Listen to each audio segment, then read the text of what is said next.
mythe, le rêve dessiné à coups de crayon, de pinceau et de fusain pour parler d'une époque que nous comprenons tous, celui du peuple noir hier offert en holocauste. Mesdames, messieurs, you're welcome. Bienvenue sur Equinox TV, Malo Malam, Moussangomben Abignon. Merci d'être toujours avec nous, même pour dire merci, je regarde mes bords, donc je recommence. Merci d'être toujours avec nous en ce vendredi soir avec Massou. Massou, bon, comment je vais vous expliquer ça? Qu'est-ce que je dois encore inventer pour expliquer mon parti pris? Celui d'une Afrique fière d'elle-même, toujours disposée à s'expliquer, et ce soir, prendre le temps de dire, de lire, de rire et de médire. Médire, c'est ce qu'il y a de plus facile. Chers invités, merci encore d'être là. Si vous voyez mes invités sur le plateau, ils regardent le bord, ils se demandent à quel moment elle va trébucher. Franchement, cette intro est trop drôle. Je recommence? Non, non, non. Bonsoir, merci d'être là. Bonsoir, merci. Voilà, chaque fois c'est le même coup que je leur fais. Je fais genre entrée magistrale, français bien chiadé, et puis ils sont tous à terre, et puis voilà. Alors que mon français fait zéro macabo. Parce que quand on va parler de la BD, c'est la BD en Afrique, l'Afrique dans les BD, la BD comme 9e art, la passion du crayon et la force du dessin, les personnages clés des BD. Qu'est-ce qui vous pousse à être BDiste, Almo? Tout d'abord, j'aimerais d'abord dire bonsoir. Oh non, non, pas de bonsoir ici, hein. J'ai dit bonsoir pour tout le monde. Oui, d'accord. Donc on différait plus tard peut-être. Alors, je vous signale que BD c'est un comique, hein. Vous l'avez peut-être pas vu dans Castel Live Comedy, mais vous allez le voir ce soir. Bon, tout d'abord il y a la passion, c'est le plaisir des images, le plaisir de créer, de raconter des histoires surtout, et puis de les mettre en images. C'est la logique même de la bande dessinée, raconter des histoires sous forme d'images. Simplement? C'est le plus simple. Mais pourquoi c'est un art séquentiel d'images? Séquentiel parce que les images sont mises sous forme de strip, puis sous forme de bande. Strip, bande. Le striptease ou strip parce que... Bon, le strip c'est quoi? Pour être simple, c'est une suite de cases sur une même ligne. Ok. Donc c'est un petit peu... je vais vous montrer ça comme ça, au pif. Donc là, vous avez un strip. Ok, simplement. Tout ça c'est un strip. Alors, un strip. Il y a deux striptease, non pardon, il y a deux strips par page, non? Non, en fait ça dépend de chacun. Ça dépend de chacun. Ça c'est ce qu'on appelle le découpage. Ça c'est le code, disons, minimum. Oui, et en fait, pour faire une bande dessinée, il faut appliquer certains codes. Donc, vous m'avez pas demandé d'énumérer les codes. Si, mais vous n'êtes pas obligé de répondre aux questions que moi je vous pose. Vous n'avez qu'à répondre aux questions que vous vous posez. Si vous pensez qu'il faut le dire, allez-y. Bon, je pense que tout d'abord, il faut savoir comment on procède pour faire une bande dessinée. Donc au départ, il y a l'écriture du scénario. Ensuite il y a le résumé. D'abord le résumé, parce que le scénario c'est un peu plus structuré. On fait d'abord un résumé de l'histoire, ensuite on fait un scénario, c'est-à-dire qu'on entre dans les détails de l'histoire. Ensuite on fait une espèce de découpage pour essayer de savoir comment on va dispatcher les images en fonction du texte. Ensuite on essaie de faire des petites esquisses. Mais est-ce que toute cette élaboration, c'est quand même ennuyeux? Pendant que vous montez ça, votre imagination risque de se perdre dans les traits de crayon, non? Ah non, pas du tout. Puisque au départ même, avant l'écriture même du résumé, on crée d'abord les personnages. D'accord. En amont, on crée les personnages, on leur donne une personnalité. C'est ce qu'on appelle la fiche signalétique des personnages. Donc ensuite, une fois qu'on a déjà créé les personnages, qu'on sait un petit peu dans quel environnement on veut les faire vivre et évoluer, on commence à écrire un résumé. Partant de ce résumé, on écrit un scénario plus approfondi. Partant du scénario, on commence un petit découpage. Mais dis donc, après le découpage, on commence les esquisses. C'est quand même ennuyeux. Hein, ah non, c'est pas ennuyeux. Parce que quand on voit le résultat, un Bibi Benzo, moi je sais pas, mais qu'est-ce que vous avez lu comme bande dessinée, comme bande dessinée au départ? Ben moi j'en ai beaucoup lu, parce que généralement ce sont ceux qui nous ont précédés qui nous inspirent. Alors comme bande dessinée, j'ai lu un peu comme tous les enfants, Zembla, Hakim. Jungle Kwaku, Qui? les comics, Kwaku de Bernard Dufossé, qui, moi, personnellement, m'a beaucoup marqué par le style très africain. Kwaku. Oui. C'était un petit garçon? C'était un petit garçon, toujours en blanc, avec un boubou, en fait, on va dire une chemisette au bouton ouvert. Et, un dévergondé quand même. Hein, oui. Il faisait que des blagues. Donc voilà, ce sont un peu des ouvrages que moi j'ai lus. Et comme je disais tout à l'heure, ils nous ont très souvent inspirés. Et pour revenir un peu à ce que Anne-Maud disait, la bande dessinée, contrairement à ce que l'on peut penser, et je vais même croire que vous êtes dans le bain parce que vous avez été étonné de tout ce que Anne-Maud a eu à citer comme étape. Étonné, moi, jamais. Je suis une comédienne, mon travail c'est de vous faire parler, et de vous faire croire que vous êtes plus intelligent que moi. Sinon vous n'allez pas parler, si je sais tout déjà. Oui, justement. Donc la bande dessinée qui est le 9e art est une discipline à part entière, qui répond à des exigences techniques. Attendez, pourquoi vous êtes obligé de nous dire que c'est une discipline à part entière? Quelqu'un a dit que c'est une demi-discipline, c'est une demi-lune, que c'était coupé? Non. Donc vous répondez à des critiques par anticipation? Non, c'est ou bien un débat qui a eu lieu tout le temps? Attendez, Almo, chacun son tour chez le coiffeur. Donc comme je disais, voilà, la BD, c'est une discipline à part entière qui répond à une certaine technique. Un ensemble de codes, d'instruments. Méfiez-vous parce que j'ai mes bords là. Hein. Donc si jamais vous êtes à côté de la plaque, je prends les bords et les téléspectateurs vous sauront que vous nous racontez votre vie. Hein. Oh, j'ai les bords. Non, on n'en vient pas encore là. On y arrivera parce que c'est vrai que tout à l'heure, vous allez pouvoir décortiquer la bande dessinée quand on va lire la bande dessinée. Mais pour le moment, mettez-nous en bouche. Commençons par l'histoire de la bande dessinée. Hein? Comment il s'appelle lui? Oh là là. Non. King Val Miller. Je pense pas. King Val Miller. Voilà, vous aussi, vous êtes bédéiste? Oui, je suis bédéiste. Pourquoi vous vous penchez là? Vous regardez. Bon, c'est vrai que madame est là, donc il n'y a personne qui vous regarde. Hein? Donc vous êtes bédéiste? Oui, je suis bédéiste. Et je suis dessinateur aussi, parce que bédéiste, c'est comme si j'avais choisi que la bande dessinée. Et je suis dessinateur. Moi, je fais aussi peut-être un peu de caricature, mais pas beaucoup. Donc personne ne va nous dessiner là pendant qu'on parle? Non, je pense pas. Personne ne va rien faire aujourd'hui? On ne va pas garder quelque chose? Donc faites aussi des caricatures? Ah oui, mais pas autant. Je fais pas autant. Je fais plus le réalisme. Et je suis plus aussi avec des petits tableaux. Bon, c'est ce que je réalise nécessairement en dessin. Bon, je suis dessinateur, pas autant bédéiste, thème logique. C'est à peu près ça la bande dessinée que je sais d'expliquer, c'est ça. Cléglé, vous me disiez tout à l'heure que, oh attention, moi je suis portraitiste, je fais pas la bande dessinée, et quand je fais mes portraits, c'est à partir des photos, je peux pas faire des portraits comme ça à main levée, mais malgré tout, vous avez quand même une idée de la bande dessinée, non? Effectivement, parce que, comme tous les enfants, j'ai eu à lire des bandes dessinées. Ah, vous n'avez lu que quand vous étiez enfant la bande dessinée, vous la lisez plus maintenant? Je continue, mais plus autant. Pourquoi? Vous pensez que c'est un genre mineur, qu'il n'y a rien d'intéressant? Non.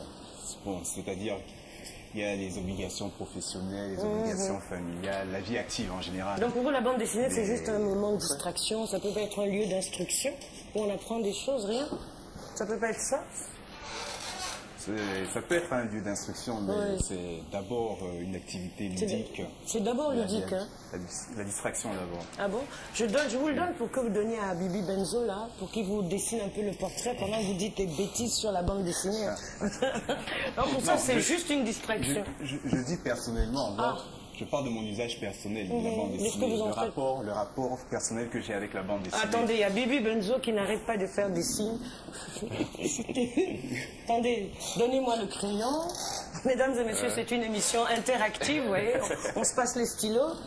Savez-vous passer ce stylo-là, passer le livre, voilà. Savez-vous passer ceci sans vous tromper, c'est fini? C'est bon, c'est bon. Allez-y, Claire, donc il Je disait. vais aussi me livrer à l'exercice du dessin. Ah ben bravo, donnez-moi un demande. stylo. Bien sûr, ok. donnez-moi un stylo, un crayon. J'ai pas assez de matos. Il n'y a pas assez de matériel. Bon. Je suis Non mais je vais sauvé. vous trouver un stylo, ne vous inquiétez pas. Mais le fait est que la bande dessinée, ça représente pour l'artiste, ça lui permet d'exprimer à la fois son talent de dessinateur et son talent de narrateur. Oui, parce qu'il y a les deux choses qui sont ensemble. Qui sont ensemble. Parce que Le très souvent, texte, oui. pour des livres illustrés, on a d'un côté un narrateur qui écrit le texte et un illustrateur qui fait les dessins. Mais la bande dessinée permet de concilier les deux. Par cœur. Tout ça, là, Massou. Je m'appelle Massou. Ah. Vous avez l'air très intéressé par ce qu'il disait. Vous avez lu les bandes dessinées, vous? Pas trop. Pas trop, vous n'aimez pas? J'aime bien, mais souvent, je suis plus concentré à autre chose, comme la musique. Mais ça vous La intéresse lecture, pas quoi. de savoir un peu? Vous avez lu Tintin? Oui, quand j'étais gamin. Oui. Et vous aviez lu Tintin au Congo, par exemple? Non. Vous ne saviez Non, pas du tout. Ça, ce Tintin au Congo, vous savez que ça a été l'objet de thèse, hein, Almo? Oui, en fait, c'est... Parce que vous voyez la bande dessinée juste comme une technique artistique, mais en fait, grâce à la bande dessinée, on est entré sur le continent en nous racontant beaucoup d'histoires sur nous-mêmes, genre Tarzan, Hakim, Zembla, Black le Rock et tout. Hein, En fait, moi, c'est ce que moi j'aimerais qu'on discute un peu, le contenu maintenant des bandes dessinées. En fait, moi personnellement, j'aime pas beaucoup Tintin parce que je considère cette bande dessinée comme une œuvre fasciste. Oui, vous n'aimez pas le contenu. Je n'aime pas le contenu. Mais Hergé, c'est à tout moment quand on l'interrogeait, parce qu'on disait mais Hergé, quelle est votre idéologie? Il s'est toujours refusé à dire qu'il était un néo-nazi. Or vous dites qu'il était fasciste et pour lui c'était pas ça. Donc en quoi est-ce que Tintin était fasciste ou néo-nazi? C'était une façon de montrer à travers toute la planète que l'Occident avait toujours raison, quel que soit l'endroit où il se trouvait. Bon, disons qu'il était peut-être hégémonique, mais peut-être pas fasciste quand même. Bon, hégémonique. Oui, parce qu'en fait, montrer la puissance de l'Occident. De l'Occident sur toute la planète. Tintin, il allait sur tous les continents, dans tous les pays, il était toujours le plus intelligent, le plus fort. Mais ça vous dérange Non, disons que c'est pas la vérité. Pourquoi c'est pas la vérité? Il n'y a pas de peuple qui domine tous les autres. Mais si vous vouliez conquérir le monde, qu'est-ce que vous feriez? Des bandes dessinées. Et qu'est-ce que vous diriez dans ces bandes dessinées? Ce que je suis en train de faire.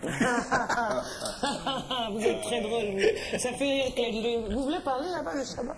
Au Shabbat. Non? Rien à dire sur la bande dessinée? Si. Moi, personnellement, je me rappelle de ces moments de jeunesse dans les lycées avec Black le Rock, avec... il y en a tellement une pléthore qu'avant de devenir musicien ou bien chanteur ou bien chef de chœur ou bien professeur de chant, j'ai aimé la bande dessinée. Mais ce que j'ai regretté, c'est que je n'ai pas eu la chance de découvrir à mon jeune âge, de rencontrer ou bien de lire des bandes dessinées africaines qui mettent en valeur notre culture, qui parlent de nous. Mais on avait toujours un Black le Rock, un Tarzan, une histoire un peu de l'Asie ou bien de l'Occident. Je crois que c'est ma petite culture de la bande dessinée jusqu'à présent. Merci. Mais Bibi Benzo, vous pensez que la bande dessinée c'est aussi un véhicule pour transmettre des messages ou des valeurs ou bien un imaginaire, quelque chose? Un imaginaire, des messages surtout, parce que la bande dessinée est d'abord un support qui transmet un message. C'est un support par lequel l'auteur voudrait dire quelque chose, voudrait communiquer. Et très souvent, la bande dessinée a souvent été utilisée à des fins... Oui, d'aliénation, enfin, ou de domination culturelle. De domination, d'aliénation, oui, dans tous ces sens-là. Bon, c'est un peu une façon un peu de... ça a souvent été un moyen pour certains et surtout pour l'Occident. Un peu comme ça s'est passé avec Tintin, comme on en parlait là, une façon un peu de mener un peu son impérialisme, de mener un peu sa culture, en fait sa domination culturelle et tout et tout. Mais comment vous expliquez tout cela, que la bande dessinée soit arrivée si tard? enfin je veux dire que des Africains eux-mêmes se mettent à la bande dessinée. Comment vous expliquez ça? Alors que bon, pourtant c'est un moyen formidable pour dire des choses dans une civilisation qui sort de l'oralité, où les 2 tiers des gens ne savent pas forcément écrire ou lire, même dans le français. Comment ça se fait qu'on ait pris le train aussi tardivement? Mais dans un sens, dans le sens vraiment pur du terme, s'il faut parler de la bande dessinée sur support papier, voilà, elle est arrivée un peu tard en Afrique, mais depuis le temps, les peuples ont souvent communiqué par les images. Les peuples ont communiqué par des signes et tout, qui peuvent être assimilés d'une manière ou d'une autre à la bande dessinée. Mais c'est là où apparemment les historiens de la bande dessinée divergent. Parce que certains disent qu'on ne peut pas assimiler les peintures rupestres qui étaient sur les grottes ou même les hiéroglyphes avec des séquences d'images à la technique de la bande dessinée qui est une technique résolument moderne, séquentielle de découpage avec un scénario élaboré. Oui, c'est pour ça, c'est pourquoi je dis dans le sens strict du thème, on pourrait convenir que la bande dessinée arrive un peu tard. Il ne faut pas exagérer. Dans le sens strict, dans le véritable sens, elle arrive tard, vous êtes en retard. Bon, en même temps, la bande dessinée n'est pas très vieille non plus. Hein. Elle connaît vraiment, on va dire quoi, son essor ou bien... elle prend vraiment vie dans les années 50 seulement. Hein, donc, 50 c'est déjà vieux, hein, ça fait plus de 60 ans. Ça veut dire que c'est plus d'un demi-siècle, c'est bientôt un siècle. Et dans certains pays, comme les pays nordiques, il y a des dessinateurs de bande dessinée en 1917. Oui, déjà. il y en a, oui. Donc c'est pas... Oh, c'est Paul Biya, oh, Paul Biya, oh, monsieur Paul Biya. Paul Biya, vraiment. Non, je lui dis qu'il me laisse tranquille un peu. Dans les années 70, la bande dessinée existait, par exemple, déjà au Cameroun. Bon, c'est vrai. La bande dessinée, vous êtes d'accord? Dans les années 70, vous êtes d'accord? Oui, tout à fait d'accord. Ah bon, et c'était qui? En fait, même le premier bande, c'était quoi? La bande dessinée est arrivée même en 1960, même 40. Je parle de bande dessinée des Africains. Oui, des bandes dessinées conçues par des Africains, avec des personnages africains. La République démocratique a 50 ans de bande dessinée. À l'époque. Quand les Belges sont arrivés, ils ont aussi formé des Congolais, puisque les Congolais, ils avaient une culture déjà très développée par rapport à la peinture. Donc ils avaient des rois qui se consacraient, qui avaient des castes de peintres. Donc ça fait que quand les Belges arrivent, étant donné que ce sont on peut dire les numéros 1 de la bande dessinée occidentale, pendant une très longue période, quand ils viennent au Congo, ils voient des gens comme ça, ils commencent à leur apprendre de la bande dessinée. C'est comme ça dans les années 70? Donc, c'était un peu avant. Un demi-siècle, bien avant. Parce que ça fait 50 ans. Puisqu'il y a un livre qui est sorti, écrit par Christophe Cassio. Christophe Cassio, qui fait l'histoire de la bande dessinée. Oui, puisque c'est un fils de colon, donc il connaît l'Afrique depuis pas mal de temps, donc il a vu un peu l'évolution des choses. Il s'est aussi un passionné de bande dessinée. Donc, mais alors, les premiers personnages dans ces cas-là, que ces bandes dessinées proposaient, c'était quoi? Et les histoires, c'était quoi? Vous avez lu, vous? J'ai pas eu la chance d'avoir des bandes dessinées de cette époque. Mais qu'est-ce qu'il dit, celui qui a fait cette historiographie de la bande dessinée sur le continent? Je n'ai pas eu le livre. Vous n'avez pas vu le livre? J'ai juste vu la couverture et puis le résumé. Et vous avez vu sur Wikipédia que ça existait? Moi, j'ai rien vu, hein. Je n'ai rien vu, ni les personnages, ni rien du tout. Oui, par principe, moi, je pense que c'est plutôt des petites apparitions qui faisaient oui, voilà, exactement. C'était pas réellement la bande dessinée comme on l'attend en européen. C'était plutôt des petites apparitions qui se faisaient. Ça ne donnait pas grand chose pour l'Africain qui voulait réellement évoluer dans le domaine de la bande dessinée. Mais la bande dessinée entre plutôt dans d'autres pays. C'est domaine africain, ça entre plutôt dans des années peut-être 80 que la bande dessinée prend vraiment son ampleur. Bon, moi j'ai l'impression que sur la genèse des dates, ça n'a pas beaucoup d'importance, mais ce qui est certain, c'est que c'est un genre artistique, littéraire, appelons ça comme ça, qui est méconnu malgré tout de la plupart de vous, chers téléspectateurs et téléspectatrices. Et je voulais vous poser la question, mais pourquoi ce sujet? Vous allez comprendre tout à l'heure pourquoi le sujet, parce que j'ai découvert un jour, par hasard, un de ces personnages pittoresque et il me semble que seule la bande dessinée pouvait rendre ce pittoresque. Alors, l'histoire de la bande dessinée, on ne va pas continuer sur la technique. Je sais que Almo va nous expliquer les séquences, les striptease, non, pardon, les strips, non, les skips. C'est quoi? Les strips, bon.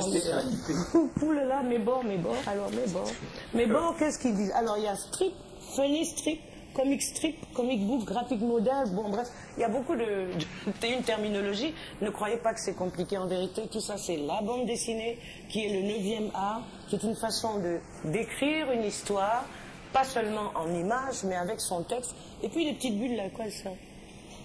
Elles servent à exprimer ce que les gens disent, à exprimer ce qu'ils pensent, à exprimer leur ressenti, à exprimer... Et pourquoi ils mettent ça dans une bulle? Ah oui, pour montrer qu'ils parlent. Non, pourquoi la bulle? Oui. Pour montrer que ce n'est pas dans le champ de l'action. Pour différencier. Pour différencier la parole du champ de l'action. Mince. C'est une affaire. Qu'est-ce que vous en pensez, vous? Parce que sinon, on aura l'impression que le texte, il fait partie du décor. Ok, donc il faut l'isoler. Il faut l'isoler okay. À l'intérieur de quelque chose et on a créé la bulle. Donc c'est une façon aussi de donner du rythme à cette image finalement. Une espèce de mouvement. Montrer qu'il y a un mouvement. En fait, oui, dans la bande dessinée, il y a du mouvement. Il y a des principes de continuité, des principes de mouvement. Principes de continuité, Almo. Donc, il parle bien, Almo. Vous avez intérêt à bien parler, là, parce qu'ici, nous, on est des intellectuels. Hein. Alors, donnez-lui le micro, s'il vous plaît. Vous avez intérêt, parce qu'on m'a dit qu'il faut que le niveau soit agrégé de grammaire, sinon rien. Donc, débrouillez-vous à parler français. Je suis d'accord, mais moi, je vous dirais juste je suis une profane. Vous êtes une profane. Je maîtrise profane. Voilà le vocabulaire qui continue. Donc, vous êtes une profane, oui. Ouais, je maîtrise pas bien la BD. Mais vous lisez les BD? Oui, j'ai eu à lire la BD et je suis celle de votre mari? Ouais. C'est tout? Vous ne lisez pas les BD d'Almo, par exemple? Alors là, quand vous allez découvrir mon petit Zamzam, là, oh là là. Ah, mais justement, j'ai lu Zamzam. Ah, vous avez lu Zamzam? Vous n'avez pas le biais de mon petit ami en question.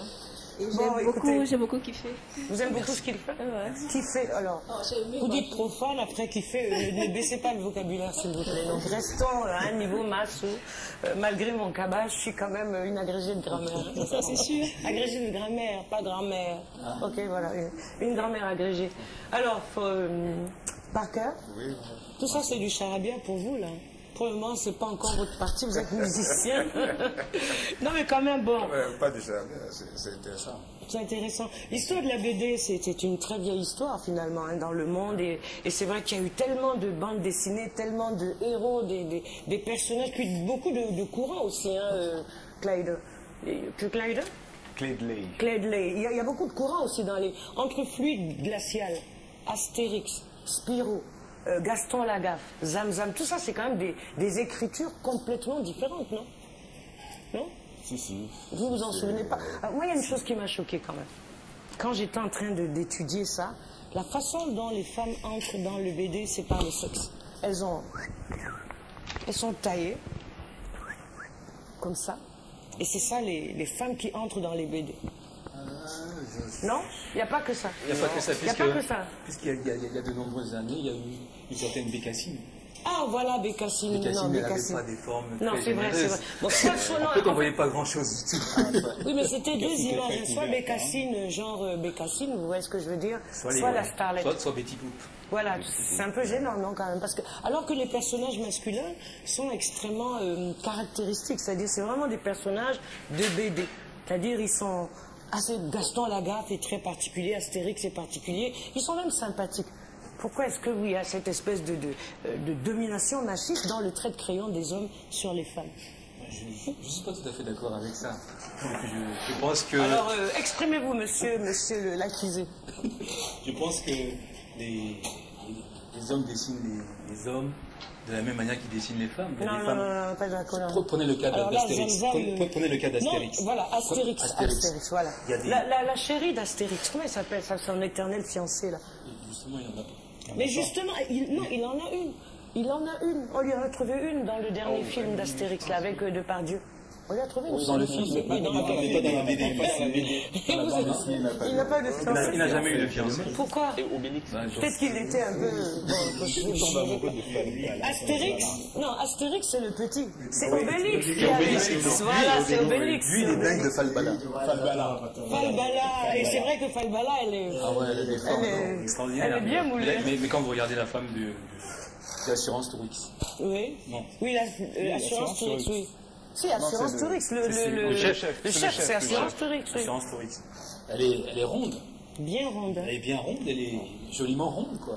Joliment ronde, Mais oui, africanement ronde. Africanement, voilà. Mais disons, elle est à la limite de l'obésité, on dit que vous êtes joliment ronde. C'est un peu... Qu'est-ce que vous disiez alors? Toujours sur... En fait, la bande dessinée, c'est ça, c'est zamzam. C'est-à-dire, ça va dans tous les sens. Mais si vous voulez qu'on recentre, je peux. Hein. Je recentre ou bien on continue à... Allez, on y va. C'est un mythe, c'est un domaine. Non, mais concernant les femmes, précisément, bon, c'est vrai. On a souvent eu tendance à se servir un peu de la morphologie, on va dire tentante, un peu des femmes pour... Tentante, parce que les hommes ne sont pas tentés. Non, bon, c'est parce moi, que je suis plus tentée par un homme que par une femme. La morphologie. Bon, mais il y a des femmes qui sont tentées par des femmes. Je veux dire, il n'y a rien de méchant. Hein. Eh ben, tant mieux. Donc, bon, concernant les femmes, oui, c'est vrai...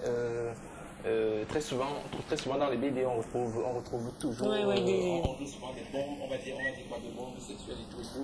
Mais je pense que tout est même le technicien, il approuve, hein, il aimerait bien que vous dessiniez une petite bombe sexuelle et que vous lui donnez ça comme cadeau. Hein. Oui. Bon, mais je crois qu'aujourd'hui quand même, on a tendance à voir un peu... à retrouver des bandes dessinées qui essaient juste... Un peu plus équilibré, la parité. On va dire équilibré, mais qui essaient juste de restituer un peu la réalité de la société. Donc on peut dire quand même que la bande dessinée, Almo, c'est quand même...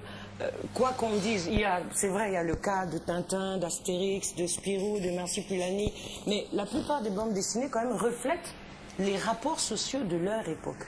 La perception que les dessinateurs ont des rapports sociaux dans leur époque. Parce que Bécassine, c'est quand même, après la guerre, hein, il faut une image rassurante de la mère qui est là pour apaiser. Bon, Tintin, c'est la période de la conquête, hégémonique et coloniale, et ainsi de suite, ou bien. Tout à fait. En fait, chaque bande dessinée s'inscrit dans un contexte particulier. Pour revenir à ce que je disais tout à l'heure, il y a plusieurs types de bandes dessinées. Donc, disons, la bande dessinée a plusieurs objectifs. Le premier, c'est le divertissement. C'est ce dont parlait Kédé tout à l'heure. Le deuxième, c'est l'apprentissage. Et le troisième, c'est véhiculer des idées, transmettre, véhiculer une culture. Donc, une bande dessinée a toujours ces trois fonctions. C'est ce qui, selon moi, peut permettre de déterminer qu'une bande dessinée est bonne ou pas.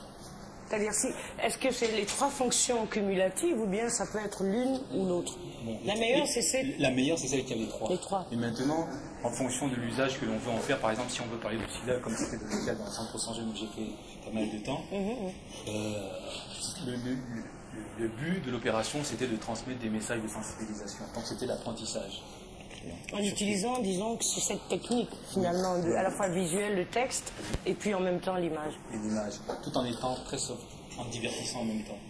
Moi, j'avais toujours j'essayais toujours de mettre les trois. Les trois. Parce que je pense que pour faire passer un message, il faut obligatoirement qu'on soit dans le contexte social, culturel, et il faut aussi qu'on divertisse.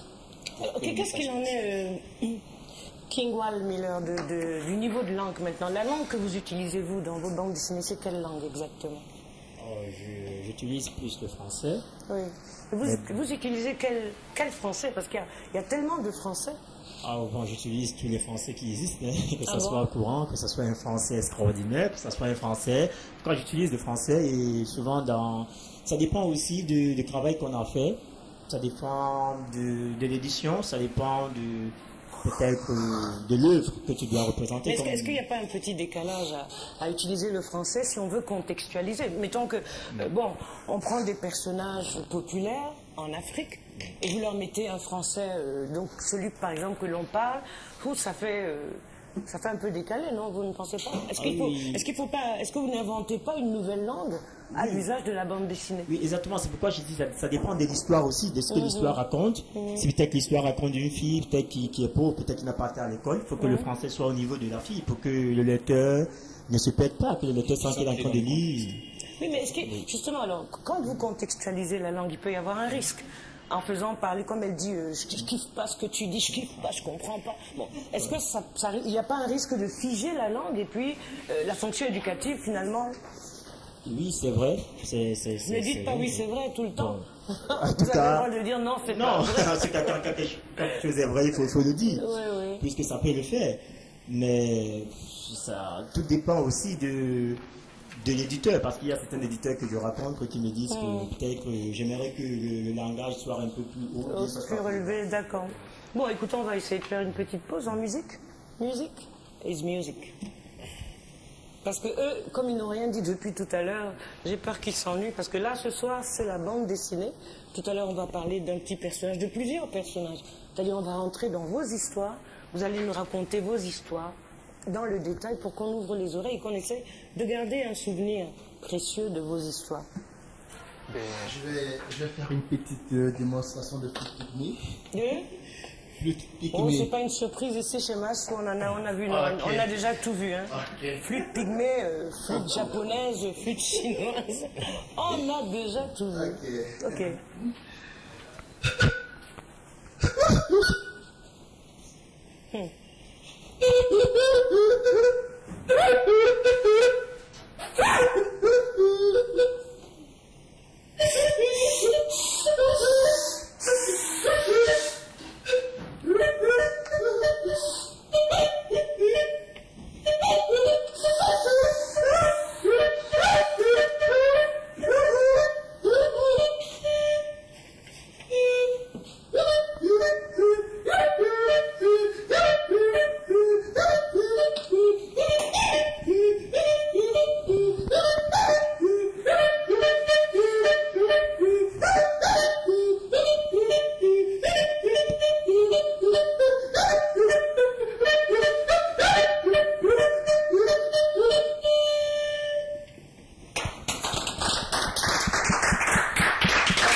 S'il vous plaît. C'est bravo, c'est vrai que ça c'est une flûte pygmée. Vous avez aussi une sansa. On attaque. On attaque. S'il vous plaît, vous êtes. On est toujours au studio. On y va, on attaque. Attaquez. Qu'est-ce qu'il y a, Almo? Vous allez dessiner les incongruités? On y va.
l'ambiance qu'il y a, ça chauffe et ça brûle. Oh, ça chauffe vraiment, ça brûle de tous les côtés.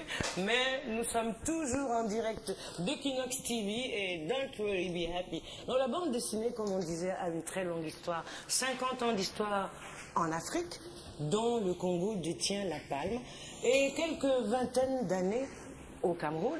Et puis il y a aussi des figures emblématiques comme le Gabonais Paé, je crois, qui est une des grandes figures quand même de la bande dessinée, pas de la caricature. Disons que parmi les grandes figures emblématiques... Quand je parle des grandes figures, Almo n'est pas d'accord parce que il se non, parce considère comme lui, une des grandes figures. Avant lui, il y a des gens comme Barli Baruti. Qui? Barli Baruti. Barli Baruti, j'ai jamais entendu parler, donc vous voyez qu'il ne m'a même pas marqué. Hein. Allez-y, parlez-en. C'est peut-être parce que vous n'êtes pas un spécialiste de quelque chose. Mais est-ce qu'il faut être spécialiste pour connaître? On est attiré par des choses. Comment Paé, lui, est devenu populaire? Sans être spécialiste, parce qu'il ne faut pas être spécialiste pour être attiré par la bande dessinée. En fait, parfois, il faut être dans certains milieux. Il faut être dans certains milieux pour que l'on parle de... Comment vous expliquez que Paé, lui, il a pu être connu de cette façon et que celui que vous l'appelez comment, lui? Barli Baruti. Barli Baruti. Barli Baruti. Bon, pour répondre à votre question, je prends l'exemple des mangaka japonais. Le festival d'Angoulême, qui se tient chaque année depuis 40 ans, a mis, je crois, 30 ans avant d'inviter un seul dessinateur japonais. Pourtant, la bande dessinée japonaise est florissante et l'une des meilleures et la plus consommée dans le monde depuis déjà plusieurs décennies. Dans le contexte de ce que je dis, ce n'est pas un argument. La question que je pose, moi, c'est que, bon, mettons 30 ans d'histoire de la bande dessinée, il y a des gens connus et d'autres qui sont forcément moins. Je dis pour moi, parmi les plus emblématiques, il n'y a pas eu, même si pour vous, spécialiste, en tant que technicien, vous donnez une autre hiérarchie. Vous voyez ce que je veux dire? Si vous permettez, Almo, c'est une différence d'approche. C'est une émission grand public, c'est pas une émission de spécialistes. Je suis sûr que si vous dites Paé, on le connaît, mais comment vous l'appelez? Comment vous l'appelez? Barli Baruti. Barli Baruti. En fait, alors c'est qui ce Barli Baruti? C'est qui, c'est un Camerounais? Non, c'est un Congolais. C'est un Congolais. Oui. Qu'est-ce qu'il a fait? Il a une bonne référence parce qu'il est... Qu'est-ce qu'il a fait d'abord? Non, c'est quoi ces histoires? Il a publié de nombreux albums. Par exemple, Mandry, un album. Mandry, Landry, Ovaka, Mandry. Mandry, ça raconte quoi? Ça raconte des histoires d'agents secrets. Il y a combien d'années de cela? Disons, peut-être 10 ans. Mais plus de 10 ans. Il a sorti, je crois, 12 tomes. Alors c'est symptomatique, là, il n'y a que vous trois qui le connaissez. Hein. Bon, lui, il a une référence. Est-ce que c'est possible que chacun parle à son tour? D'accord. Pour qu'on se comprenne? Sinon, vous ne vous entendez pas, oui. Qu'est-ce que vous disiez? Je les ai fâchés, hein. Où ils sont fâchés? En tout cas, je pense que Mandry, la vie est belle aussi, de Papa Wemba. L'histoire, Barli Baruti le raconte, hein, en BD. La vie est belle de Papa Wemba, je connais. Le film. Non, le film. Mais je ne connaissais pas la bande. Il est là en BD. Voilà, Claude Ley, vous ne parliez pas là. Quand on vous parle de Barli, qui manque un peu. Barli Baruti. Barli Baruti. Oh, il y a de la fumée. Barli Baruti. Ce sont les effets oh, il y a de la fumée. Les cerveaux chauffent là. Vous le connaissez? Pas spécialement en tant qu'artiste, mais j'ai lu la bande dessinée, la version en bande dessinée de La Vie est belle, l'adaptation en bande dessinée. Vous avez lu, hein? Oui. Écoutez, on va essayer de lire justement les bandes dessinées des auteurs qui sont sur ce plateau. Sachez que dans la bande dessinée, les personnages sont des éléments essentiels et il y a toujours un personnage qui est au centre et autour duquel toutes les histoires s'organisent. Il était une fois un certain Zamzam. La parole est à Zamzam. Alors, Almo, racontez-nous Zamzam et puis montrez-le nous. Alors, Zamzam. Zamzam, le tiers-mondiste. Alors. C'est l'histoire d'un petit Camerounais. Mais vous n'êtes pas en train de poser. Racontez votre histoire, ne vous mêlez pas de la caméra. Disons que Zamzam, c'est l'histoire d'un petit Camerounais, d'un petit Africain. Son âge peut se situer entre 8 et 10 ans, et qui raconte la vie en Afrique. C'est un petit Camerounais comme tous les autres, un petit Africain comme tous les autres, qui ne meurt pas de faim, qui ne vit pas de corruption et qui n'arrive pas de s'exiler à Mbaye. Voilà. Ah oui, mais bon, c'est vrai. Et alors, mais Zamzam, ce qui est intéressant quand même, parce que Zamzam, il y a lui, Zamzam, et puis il y a le baron, c'est-à-dire le daron, le baron, et la mater, c'est-à-dire le père et la mère des âmes. Alors, ils sont là. Allez-y, racontez votre histoire. préférez dessiner les histoires, vous. Hein. Bon, pendant que vous montrez, moi je dis alors, les parents du petit Zamzam, qui malgré une appréciation des choses de la vie totalement différente, réussissent à vivre ensemble depuis de très longues années. Des années marquées par la naissance de 3 enfants, dont le dernier est Zamzam. Il y a Pépé. Pépé, montrez Pépé, c'est le papa du papa de Zamzam. Il vit au village et raconte plein de belles histoires. Il y a Maître Yana.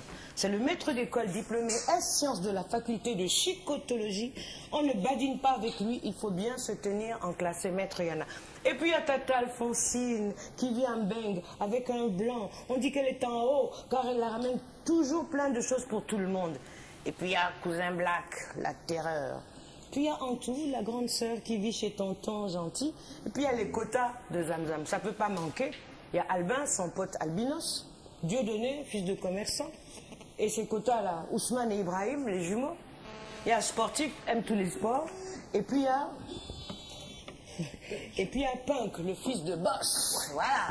C'est ça Zamzam. Et puis Zamzam, c'est plein d'histoires. Alors évidemment, il y a délestage. Vous imaginez Zamzam, il est en train de danser. Il prend une petite. Alors c'est ça, hein, c'est ce qui est dessiné. Il va vers la petite. Ping, délestage. Hélas, juste après, à peine a-t-il commencé à civiliser la petite que la lumière paraît. Et lorsque la lumière paraît, voilà, c'est Zamzam. Mais Zamzam, c'est plein d'histoires. Il y a délestage, il y a moustique, il y a fourmi, il y a Dégueman. Dégueman. En fait, il y a Estaction, oui. Oui, en fait, Zamzam, c'est une suite de gags. Chaque histoire, chaque page est une histoire, chaque page est un gag. Donc c'est un peu dans le principe Gaston Lagaffe, dans le principe... Faut montrer, non que... Donc chaque page est un gag. Donc c'est facile à lire. Vous n'avez pas l'obligation de commencer au début et puis de terminer. Vous pouvez commencer par le milieu. Ah bon, n'importe. Vous pouvez commencer par le milieu. Et on peut commencer à l'envers? Non, pas du tout. Pas jusque-là. Ça marche pas. En tout cas... Peut-être dans les prochaines éditions. Alors, il y a un épisode de Zamzam qui est terrible, là, c'est Délestage 2. Jean, regardez vous-même. Sans commentaire, regardez. Regardez. Regardez. Vous avez vu? Regardez vous-même. Vous avez vu? Tout le monde est prêt à l'attaque. Brusquement, délestage, allez hop. Démasquer, bas les masques. C'est ça. Zamzam. Voilà, donc pourquoi Zamzam le tiers-mondiste? Ben, déjà, Zamzam, c'est un nom qui a une très longue histoire. Alors? Bon, au départ, moi j'ai créé un personnage que je voulais être l'équivalent de Titeuf, mais africain. Parce que Titeuf, c'est qui? Titeuf, c'est un personnage de bande dessinée qui marche très bien en Europe. C'est un petit bonhomme qui a à peu près l'âge de Zamzam, entre 8 et 10 ans, qui vit des aventures très drôles. Donc, un peu rocambolesque? Oui, très rocambolesque. Mais avec un langage un petit peu trop cru. Moi, j'ai créé un personnage avec un langage un peu plus soft. Parce que c'est quand même un contexte africain. Pour avoir de la bande dessinée grand public, il fallait utiliser un langage qui ne puisse heurter personne. Donc j'ai créé un personnage que j'ai appelé d'abord Malcolm Z. Malcolm Z. Malcolm Z. Et puis après, il y a eu une petite expérience avec Spirou, où il fallait créer un personnage qui soit l'équivalent de Spirou, mais en Afrique.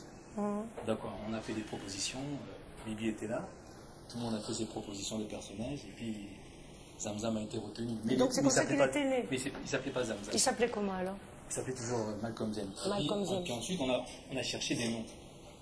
Chacun a fait ses propositions de noms. Et moi, j'ai fait la proposition de Zamzam, et c'est Zamzam qui a été retenu, et puis c'est Zamzam qui a été gardé.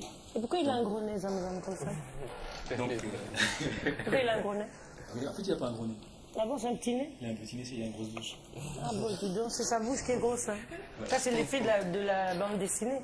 Oui, en fait, moi, je me suis rendu compte que pour qu'un personnage soit attachant, il fallait qu'il ait des signes caractéristiques. Qu'il ait des défauts. Donc, qu'il ait des signes caractéristiques. Que ce soit des défauts, que ce soit des qualités, il faut qu'il ait des signes caractéristiques. Il faut que quand on voit le personnage, qu'on se dise, ça c'est Zamzam, il n'y a rien à faire. Il faut qu'on le reconnaisse. Voilà, systématiquement. Que même un petit gamin... C'est comme Popol, Poupoule, le Popol de Popoli. Voilà, pratiquement. Poupoule, il est bien rond, comme voilà, ça, là, avec comme ses chaussures toujours, qui est toujours élevé. Qui regarde le ciel. Voilà. C'est un peu le principe. Les personnages. Vous n'êtes pas du tout bande dessinée. Si un peu. Je suis un lecteur. C'est vrai que j'en dessine pas, je suis pas BDiste, mais je suis vraiment intéressé par cette forme d'expression. Donc, ce qui m'a quand même marqué avec Zamzam, c'est qu'on retrouve un peu les types de personnages que l'on a dans la vie de tous les jours, surtout dans notre contexte. L'albinos, la tante qui vit en France, le fils de boss. Prototype, quoi, le prototype de... Justement. Est-ce que c'est pas trop prototypé, justement, pour que ça ne soit pas de la caricature, pratiquement? C'est de la caricature. Lorsqu'on voit la manière dont les personnages sont dessinés, on voit bien qu'on n'est pas dans un style réaliste. Donc, c'est de la caricature, c'est-à-dire c'est vraiment l'exagération. C'est des personnages sans nuance, finalement. Oui. Parce que le professeur de psychotologie, les pauvres, représenter un enseignant comme ça, on va avoir des problèmes, vous et moi, tout à l'heure. Oui, et vous alors racontez-nous une de vos histoires. Je me contenterai de celle-ci. Nyango, femme d'exception. Nyango, femme d'exception. Nyango, femme d'exception. En fait, c'est un personnage féminin. On en parlait tout à l'heure, justement. Un personnage féminin que j'ai créé pour défendre un peu les droits des femmes. Ah bon? Qu'est-ce qui vous est arrivé? Vous êtes réveillé un matin, vous avez vu des droits spoliés, vous vous êtes dit, je vais les défendre. Non, j'ai été inspiré par une histoire qui moi-même m'a beaucoup amusé. J'ai imaginé l'histoire d'un monsieur, un matiste, on va dire ça comme ça, qui était marié à une femme. À une fasciste.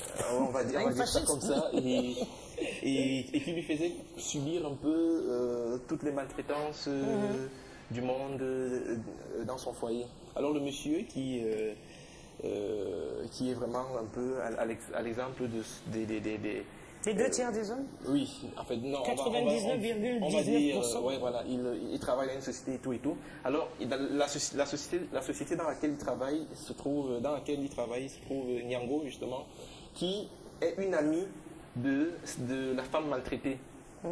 Alors, Nyango qui a tout ce qu'il faut pour plaire aux hommes, Qu'est-ce qu'il faut pour plaire aux hommes? Bon, on va dire physiquement. Ça veut dire, qu'est-ce que ça veut dire? Parce que toutes les femmes ont tout ce qu'il faut à la même place. Pourquoi est-ce que là où c'est placé chez elles, c'est mieux que les pour les on va dire qu'elle a des atouts physiques. Mais toutes les femmes ont des atouts physiques? Non, elle particulièrement, elle a des atouts physiques qui ne laissent pas indifférent le monsieur. Ah, qui ne laisse pas indifférent, voilà. Qui ne laisse pas indifférent ce monsieur-là. Oui, ce monsieur, voilà. Et oui, je conviens avec vous, toutes les femmes ont des atouts. Ont des atouts, donc. Alors, elle séduit le monsieur, je poursuis rapidement. Elle fait exprès de le séduire. Oui, elle séduit le monsieur. Et pour la journée internationale de la femme, elle invite le monsieur à la maison et lui dit, bon voilà, si tu voudrais qu'on se mette ensemble, alors j'aimerais que pour la journée de la femme, tu passes à la maison, faire le ménage, faire tout ce qu'une femme doit faire, en fait, tout ce qu'une femme au foyer fait régulièrement. Alors il se rend donc chez la dame et il fait la cuisine, il fait tout et tout. Et elle, derrière, elle fait venir la femme du monsieur. Sa copine. Et voilà, le monsieur s'est fait prendre à son propre piège. Oui. C'est un peu ça. Et à la fin, donc, il y a donc cette leçon-là que Nyango passe au reste, aux hommes et même aux femmes, de ce que, bon voilà, les femmes ont des droits. Parce qu'en fait, le monsieur avait empêché sa femme de sortir. De se trouver un emploi, seulement parce qu'il jugeait qu'elle était bonne pour la maison. Donc voilà, c'est un peu derrière le message que je passe par cette petite brochure BD. Donc c'est un peu court, moi, je trouve, pour démontrer aux hommes qu'il ne faut pas qu'ils mettre leurs femmes dans la cuisine, profiter du 8 mars. C'est un peu court, non, comme histoire, vous ne trouvez pas? C'est un peu rapide, si vous voulez. En fait, tout dépend de ce que l'on veut dire. Et je pense avoir été suffisamment exhaustif là-dedans. Non, moi je ne trouve pas. Quand je vous entends, je me dis, attendez, vous prenez le 8 mars, un seul jour. Le jour, justement, on dit que tout est permis, oui, à l'inversion. Après, ça veut dire que les autres jours, qu'est-ce qui se passe? Nyango, elle n'est pas très intelligente, franchement. Non, pas du tout. En fait, ce qui se passe, c'est qu'elle saisit ce jour qui est tout un symbole, et qui est devenu tout un symbole pour les femmes aujourd'hui, pour marquer un peu son on va dire quoi, son nom son nom à ce que les hommes ont l'habitude, par l'entremise de ce monsieur, ont l'habitude de faire. Vous êtes d'accord, vous pensez que le message est clair? Vous êtes d'accord, vous, messieurs? Il y a 90 minutes, vous êtes d'accord? Oui, vous êtes d'accord avec son message? Est-ce que lui. c'est pas un peu manichéen, quoi? Pourquoi choisir le 8 mars pour faire la démonstration de force? Est-ce que vous pensez que quand les hommes vont lire ça, ils vont comprendre que, bon, messieurs, considérez vos femmes comme vos égales, franchement? Oui, mais en même temps, moi, je pense que c'est une œuvre d'art. On a fait des chansons pour le 11 septembre et tout, par rapport à ce qu'il y a eu. Mais puisque c'est un message éducatif pour éduquer les hommes. Oui, en même temps, c'est ce qu'il a voulu faire, uniquement pour cette journée-là, pour faire comprendre aux hommes. Donc vous comprenez ça comme ça, c'est-à-dire que depuis que vous avez lu ça, vous faites la cuisine à la maison? Pas forcément. Mais j'ai toujours fait la cuisine en tout cas. Ah bon? Oui. Faites la cuisine. Vous avez compris ça, vous, Madame King-Wall Miller, vous êtes d'accord? Prenez le micro. Monsieur, ne faites pas les gros yeux, hein, s'il vous plaît. En fait, s'il voulait choisir des jours reconnus, il aurait aussi prendre. Je dis, s'il avait voulu choisir des jours reconnus, il aurait pu choisir aussi le 14 février. Comme la fête des amoureux. C'est pas bête, ça. Réfléchissez. C'est très intéressant. Le symbole, c'est pas bête. Attendez, c'est pas bête. Oui, et vous, qu'est-ce que vous en pensez? Voilà ce que les femmes sont en train de vous dire. Hein. Donc... En tout cas, moi, je pense que c'est une histoire comme tous les autres. Bien sûr qu'une histoire a toujours le fond qui doit être intéressant. Et comme artiste, je dis que c'est intéressant parce qu'il y a quelque chose à retenir à l'intérieur de l'histoire. Clédley. Non, vous n'avez pas besoin du micro. Hein. Oui, donc je dirais la même chose. Il y a un message que l'on fait passer et puis on ne va pas forcément se souvenir du symbole du 8 mars après avoir lu cela, je pense. Nous avons juste eu un résumé de sa part. Je ne suis pas sûr qu'en rentrant dans les détails, que ce soit vraiment ce soit l'élément central. Il y a une progression de l'histoire, c'est ça, oui. Hein, quand même. Oui. Pas encore? Je trouve ça génial et je n'ai rien réfléchi. Qu'est-ce qui est génial? Vous faites la cuisine, vous, chez vous? Non, pas du tout. Non, mais l'inspiration qu'il a eue, moi, je trouve ça... C'est intéressant. Très bien, ouais. C'est pas facile quand même de parler de l'œuvre d'un auteur quand il est en face de vous. C'est ça, vendredi soir chez Massou, parce que quand il n'est pas là, c'est vrai que c'est plus facile. On peut dire non, franchement, c'est nul ça. Vraiment, cet auteur-là. Alors quand il est là, vous êtes obligé de lui faire des courbettes. Oui, c'est pas mal. Hein, non, pas forcément. J'encourage toujours ceux qui le font. En tout cas, c'est une de vos histoires. Il y en a d'autres? Oui, il y en a d'autres. Dont vous nous recommandez la lecture, bien sûr. Oui. Bon, vous me pardonnerez la publicité. Non. Vous êtes là pour parler de vos histoires, voilà. De ce que vous faites. C'est pas la publicité. Alors, mon histoire la plus récente est la bande dessinée que je publie sur Planète Jeune. Ok, Planète Jeune, ce fameux journal. Oui, qui paraît tous les mois. Alors que là, c'est une bande dessinée d'ados, de jeunes ados qui se retrouvent dans une école de couture, on va dire. Ah bon? Et voilà, et qui font face à certains mystères dans leur établissement qui sont liés on va dire, à une de leurs camarades. En fait, elle a perdu étrangement ses parents qui auraient été enlevés par des inconnus. Et tout au long de l'histoire, elle essaye de retrouver ses parents, elle est aidée par ses camarades et voilà un peu. Et donc ça dure depuis combien de temps? La BD paraît depuis février 2012. Et chaque fois il y a un rebondissement. Il y a un rebondissement. Et pour le moment, on en est ouf, sans dire la fin. Au moment où vous parlez, quel est l'épisode qui est sur Planète Jeune? C'est l'épisode 8. Oui, c'est quoi? Alors ce qui se passe dans cet épisode-là, c'est que Vivi, un inconnu. Alors Vivi, elle s'appelle Vivi. Hein? Vivi, oui, celle dont les parents ont été enlevés, est invitée dans une place déserte, comme quoi que ses parents s'y trouvent. Alors le fameux inconnu, celui qui aurait enlevé justement les parents, lui a plutôt donné rendez-vous. On lui a plutôt tendu un piège parce qu'il voudrait l'enlever lui. Elle aussi. Ouais. Donc, elle arrive à ce rendez-vous et ses amis qui ont anticipé un peu sur ce qui allait se passer réussissent à empêcher le kidnapping. Voilà. En fait, c'est dans le modèle des valeurs véhiculées par Planète Jeune, les valeurs de solidarité entre les jeunes africains. Exactement. Donc on se tient la main entre Africains et tout. Ok, bon, pourquoi pas. King Wheeler, votre histoire? En tout cas, moi, ma dernière sortie s'intitule. C'est très bien, vous avez un livre, mais vous venez les mains vides. Voilà, voilà mes invités chez Massou. Voilà. Ils viennent les mains vides. Voilà. Bon, en tout cas, ma dernière sortie, c'est Coup d'État. Ah bon? Ah oui. Coup d'État RCA? Pardon? C'est ça, c'est un coup d'État en RCA?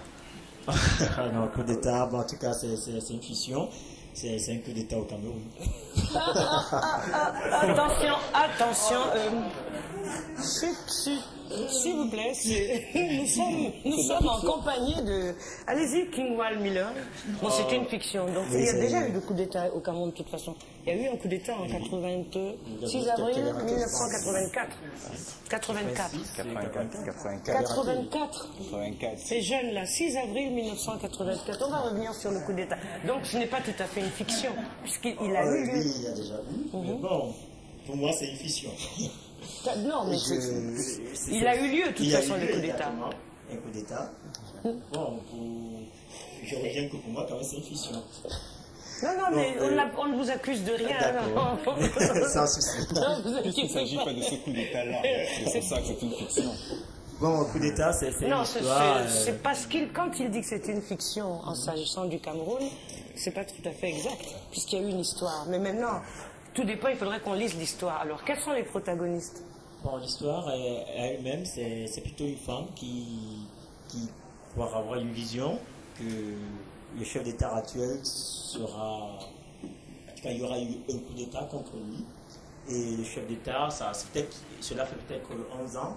Après, le chef d'État fait rappel à la femme. Bon, voilà, vous m'avez parlé d'un coup d'État. Et comme vous m'avez parlé d'un coup d'État, vous devez aussi avoir une idée de comment je peux m'en sortir. D'accord, ok. Et de là, dans l'histoire, nécessairement les paramètres changent parce que la femme annonce qu'il y a peut-être un espoir. L'espoir, c'est un jeune garçon qui peut aller le président actuel à peut-être à s'évader. Servez-vous de votre micro, oui. Oui, à s'évader des coups d'État. Ah, je comprends mieux pourquoi vous disiez que c'est une fiction. En fait, l'histoire, c'est quoi? C'est un chef d'État qui va consulter une sorte de visionnaire, quelqu'un qui voit loin, qui dit il y aurait un coup d'État, mais je sais comment l'empêcher. Ok, d'accord. Donc ça, c'est vraiment la fiction, quoi. Science-fiction. Exactement. Allez, le titre, c'est... Le titre, c'est Coup d'État. La prophétie coup d'État est-elle vraie? à Zanzibar. Ah.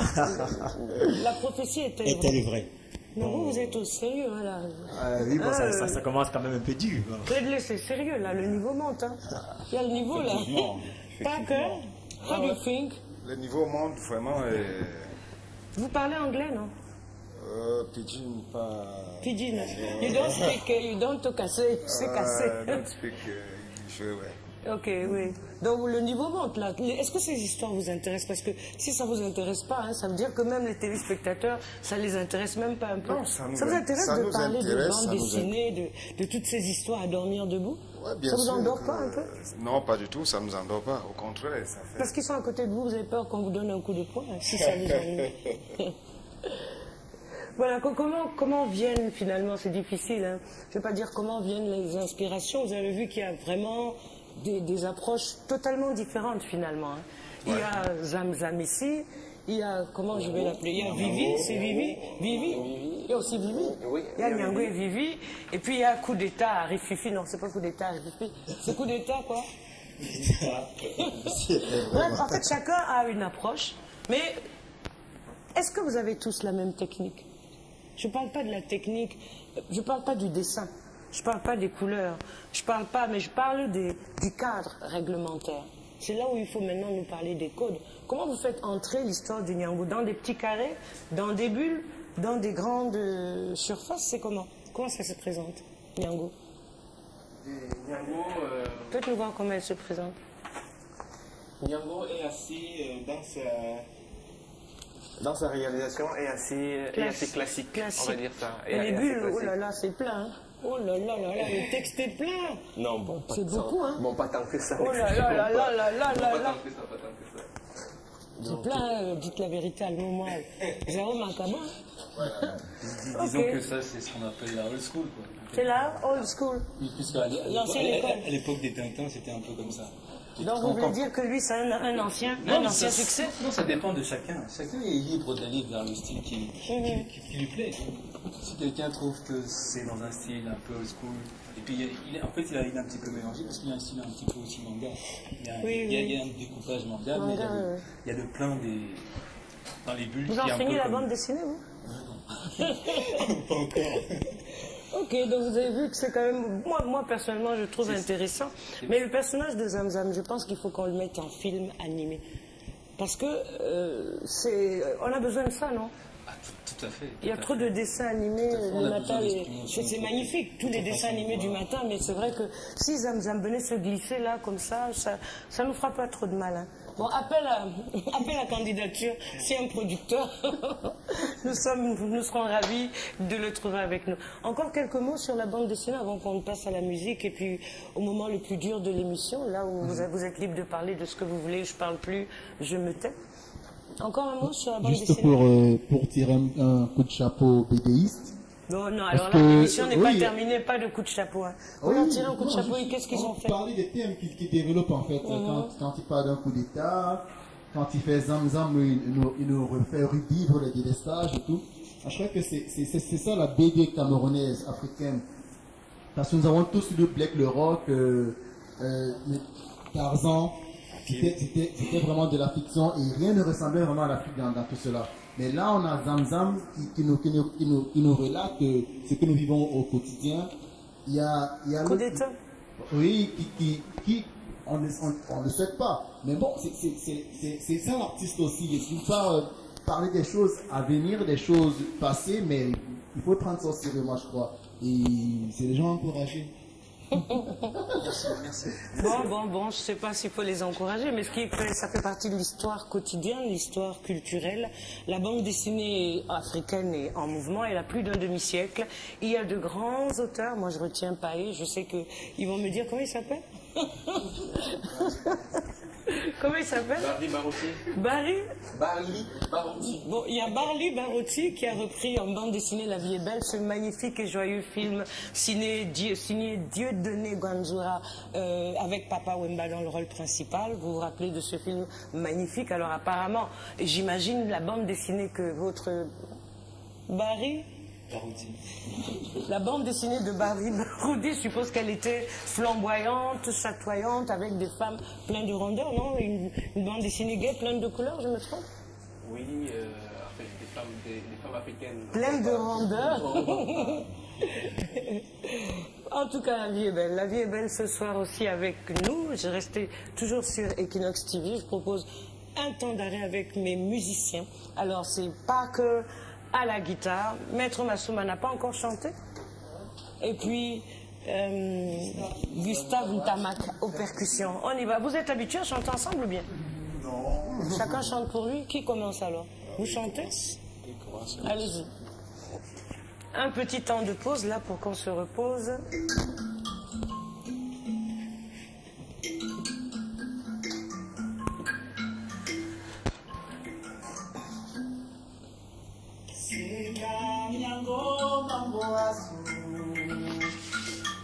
Upemona jamone, wapenu bisola, umba mienge omulemae, singa miango mambo asu, natera wombenge une, upemo osibobo.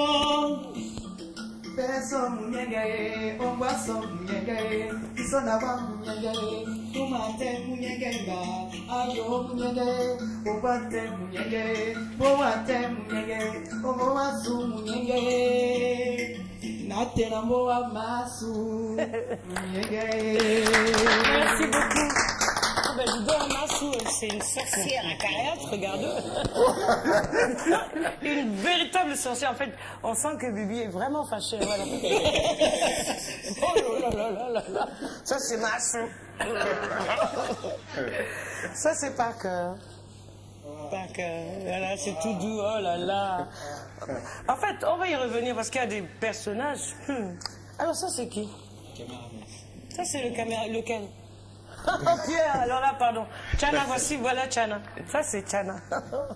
Ça, c'est Tchana. Oh, voilà encore par cœur. Oh là là là là.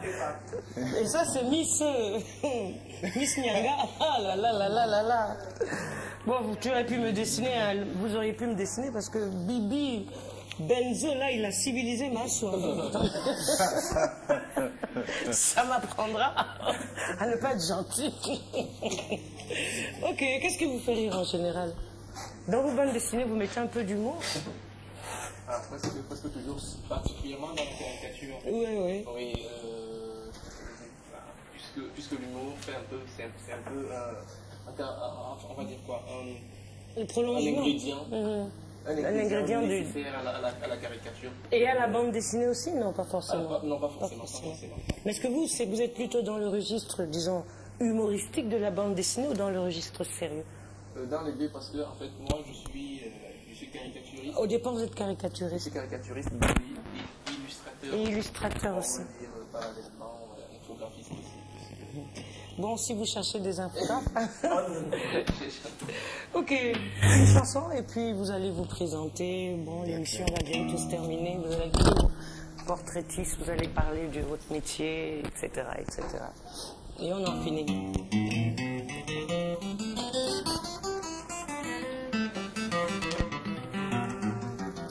Mon profil droit.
De l'écriture littéraire et de l'écriture graphique.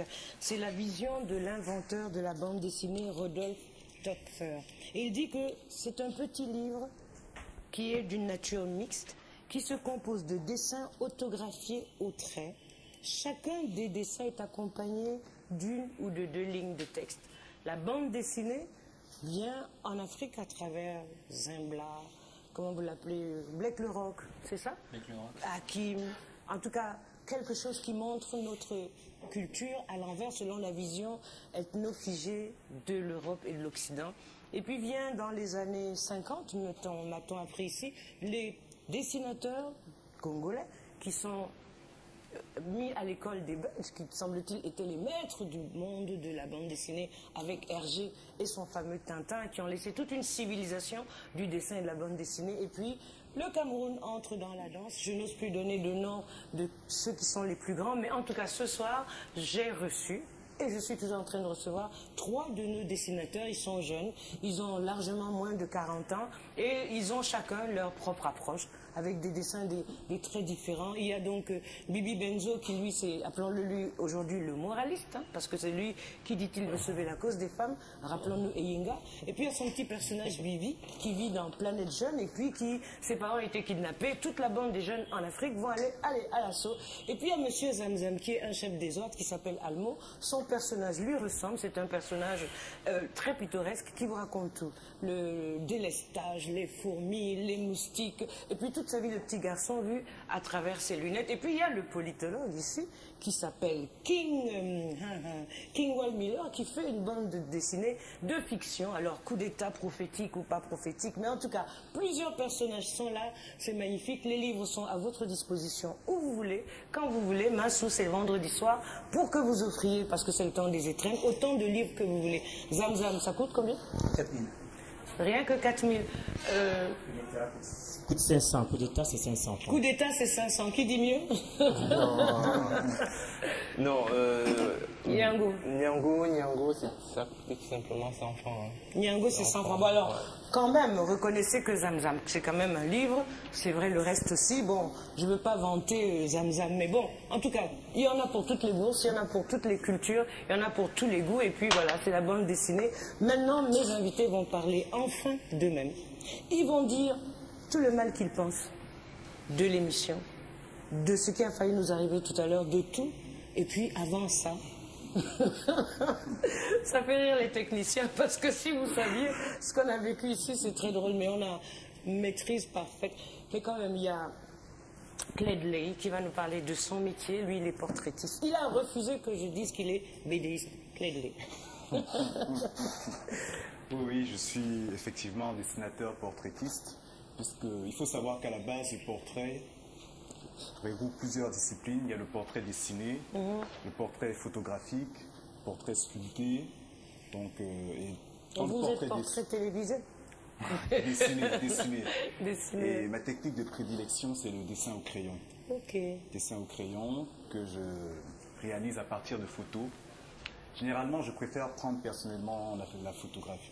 Et pourquoi vous n'aimez pas dessiner à main levée le portrait devant vous, là? Vous n'aimez pas? Pourquoi vous n'aimez pas ça? Pas que je n'aime pas, mais je ne pense pas maîtriser encore cette technique. Je la travaille encore. Je désespère. Et c'est une passion chez vous depuis? Ça a toujours été une passion. Depuis tout petit, j'ai toujours aimé le dessin, lire des bandes dessinées. Déjà, quand j'étais au collège, je m'inventais un univers avec des personnages. Puis, bon, avec le temps, je me suis orienté vers le portrait. Donc, je m'amusais d'abord à faire les portraits de mes camarades. Évidemment, il vous donnait la pièce quand même? Non, c'était encore approximatif. Il vous donnait la pièce, non? Il ne vous donnait pas? Non, pas encore. Donc, c'est avec le temps que j'ai développé la technique. Donc, maintenant, je réalise des portraits pour ceux qui sollicitent cette prestation.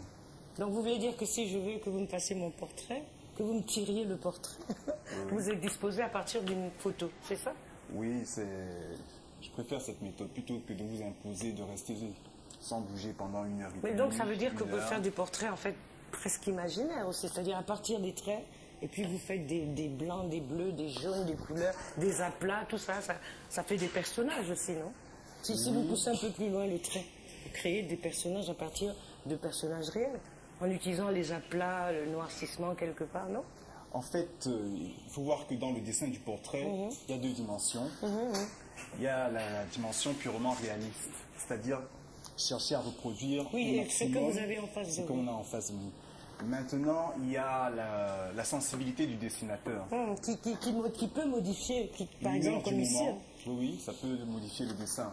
C'est-à-dire que même à partir de la même photo, si vous demandez à un dessinateur de réaliser 10 dessins, ce sera 10 dessins différents. Tout à fait.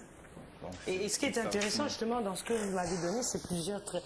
Ah, mais voilà, ça veut... Bon. Quand on est là, on est là. Hein. Ok, on va voir tout à l'heure. Merci beaucoup. Alors, Madame King, vous avez quelque chose encore à dire? Parce que là, maintenant, bon, là, vous vous êtes présentée, mais maintenant, vous devez dire ce qui vous énerve dans la vie. Ce qui vous a énervé pendant l'émission. Alors là, si je dis que rien ne m'a énervé, je vais passer pour une langue de bois, mais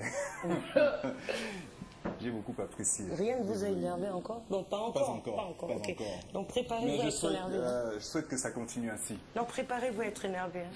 Hein. Vous avez des projets en dehors de continuer à faire vos portraits et tout? Bon, puisque pour le moment je le fais uniquement avec le crayon, je voudrais m'exercer à d'autres techniques, c'est-à-dire les pastels pour pouvoir appliquer différents types de couleurs. Mais c'est votre passion finalement, le dessin, vous aimez? À la base, oui. Vous êtes un solitaire? Vous êtes un solitaire? Pour le moment, mais le fait d'avoir rencontré des collègues comme ce soir... Vous risquez de ne plus être solitaire. Vous allez je risque pas rester solitaire très longtemps. Ok, merci beaucoup. Vous avez une chose encore à dire? Je sais pas, qu'est-ce qui vous énerve dans la vie?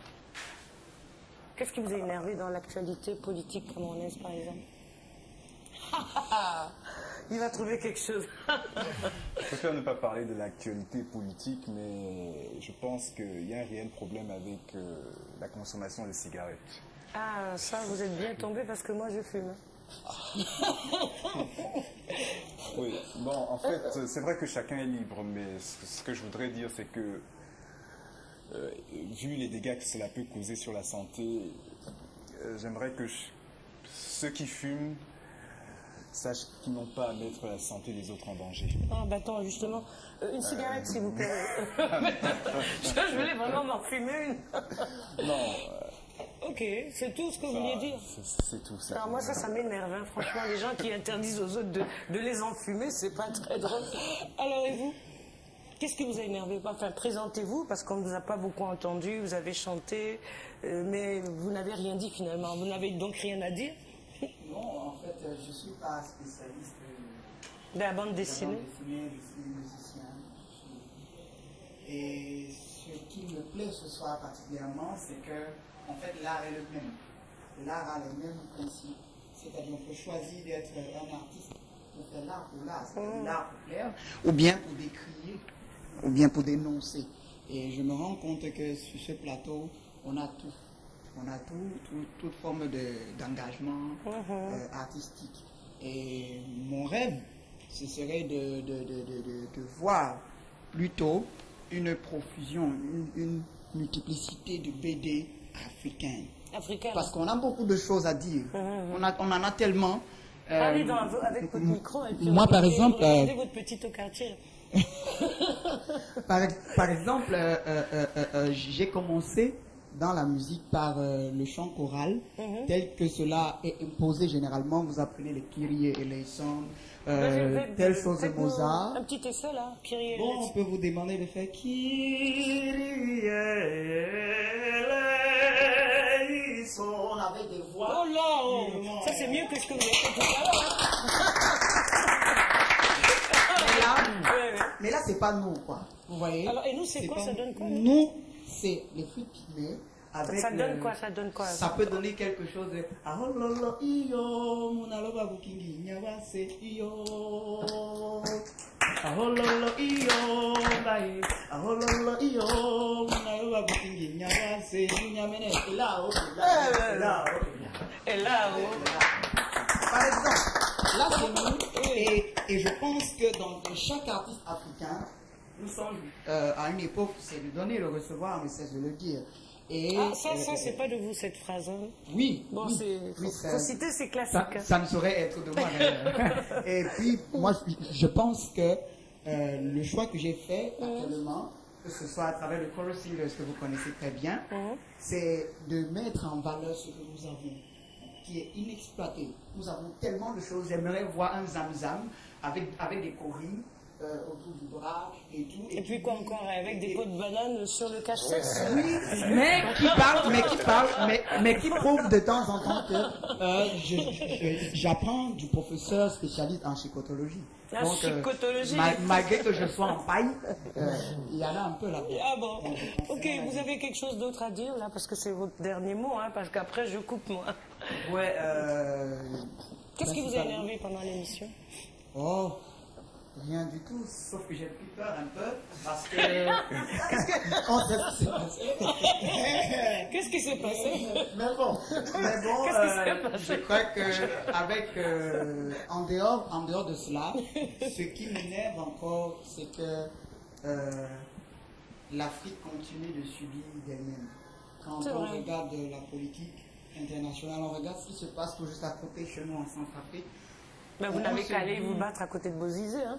Malheureusement, je ne suis pas politicien, je ne peux même parler. Non, mais alors ne pleurez pas. Malheureusement, je pleure, pourquoi? Parce que ça ne nous fait pas avancer, ça ne fait que faire la même chose tout le temps. Mon rêve est de voir une Afrique qui a enfin compris. Africa Unit, c'est ça? Par exemple. Merci. Ok, merci beaucoup. Alors, le Shabbat, là, exprimez-vous. Bon, évitez d'être trop long, hein, parce que je vous ai dit qu'on a du temps, mais bientôt je vais couper, moi. Ah ouais. Les techniciens vont commencer à me faire des grands gestes. Moi, je suis artiste, musicien, percussionniste. D'accord. Et vous vous appelez comment? Gustave Mintamak. Alors, on va dire Mintamak Bichong Gustave. Mintamak Bichong Gustave, c'est un bon petit bassin, hein, je vous Ah oui, un vrai. Mais je préfère me présenter comme étant africain. Je suis un bassin, mais bon. Vous êtes d'Union et quel est? Un vrai Nyon Ekele. Ah, voilà, c'est ça. Un Dorbéa d'ailleurs. Voilà, Béa, mais quoi? Manwayak. Manwayak, mais Gweswe. Manganda. Donc, voilà, C'est un gars qui est cultivé, il connaît Manganda, dis donc. Oui, Béa, c'est un cousin. Bon. Issu de Germain. Et j'ai pour ambition de mettre les percussions camerounaises au devant. Et mon rêve aussi sera un jour de faire des musiques pour une bande dessinée, film. Ok, dessin animé. Dessin animé camerounaise. On le recrute allemand? Comme c'est lui. Ouais, avec Allemand, on travaille déjà ensemble, donc ça ne saurait se faire bientôt. On le recrute allemand, il nous faut quelqu'un qui écrive la musique de Zamzam. Ouais, la bande originale. Bande originale, ok. C'est bon, on va signer les contrats tout à l'heure. Et j'étais ravi d'être là ce soir. Rien ne vous a énervé? La petite fumée tout à l'heure. Oui. Sinon, l'ambiance, voilà, elle est assez cordiale et voilà, je m'attendais à un gros stress parce que je vous ai eu quelques fois comme intervenant lors des conférences de presse. C'était parfois très chaud. Oui. C'est une show de fille. C'était parfois très chaud. Mais là, ça s'est très bien passé. Un charmant plateau.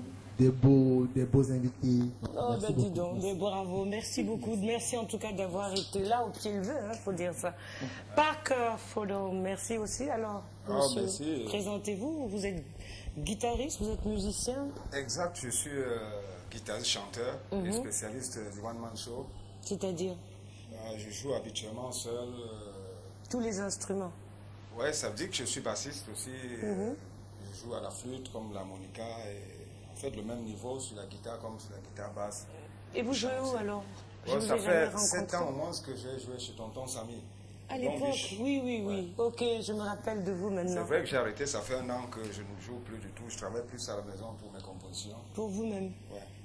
Ok, long way, c'est bon, ça ira. Et la seule chose, je ne dirais pas que ça m'a énervé, mais prochainement, je ne vais pas chanter ce soir. Pourquoi? C'est juste, non, là c'était au moins pour, ça fait longtemps que je ne chante pas. Il faut bien se faut que vous soyez simplement quoi. Non mais ça au moins je travaille tous les jours pour le souffle quand même. Tout le répertoire mon est resté. C'est le chant que je ne pratique pas tous les jours. Donc vous allez nous jouer un petit chant tout à l'heure pour nous dire au revoir. Donc vous allez jouer, pas chanter, pardon, excusez-moi. Ok. Juste jouer. Des sons, d'accord. Oui. Tout à l'heure. Ouais, tout à l'heure. Ok, tout à l'heure, le temps que tout ce monde-là finisse par se... Je vais terminer par Allemand parce que c'est à cause de lui que cette émission a pu être possible. Donc quand même, à tout seigneur, tout honneur. Et je vais vous expliquer pourquoi. Le Shabbat là-bas. Kingwall Miller. Non, non, vous, madame. Madame. Parce que eux, c'est quand même les invités prestige. Donc les Chagas. Qu'est-ce qui vous a énervé pendant l'émission? Présentez-vous. Hein. Ok, moi je suis mademoiselle Ndome Vanessa. Pardon? Je suis mademoiselle Ndome Vanessa. Pas madame Kingwall? Non. Oh, monsieur, on vous a refusé aujourd'hui. Hein. Je n'ai pas. Non, je ne refuse pas. C'est juste quand on dit madame, je n'ai pas encore la bague au doigt. Non, mais attendez, est-ce qu'il y a besoin d'avoir la bague au doigt pour savoir que vous êtes sa dame du cœur? C'est dans le cœur. Vous êtes sa dame du Car cœur. je n'en disconviens pas. Donc vous en êtes là, vous, c'est la bague au doigt qui fait de vous la dame de quelqu'un.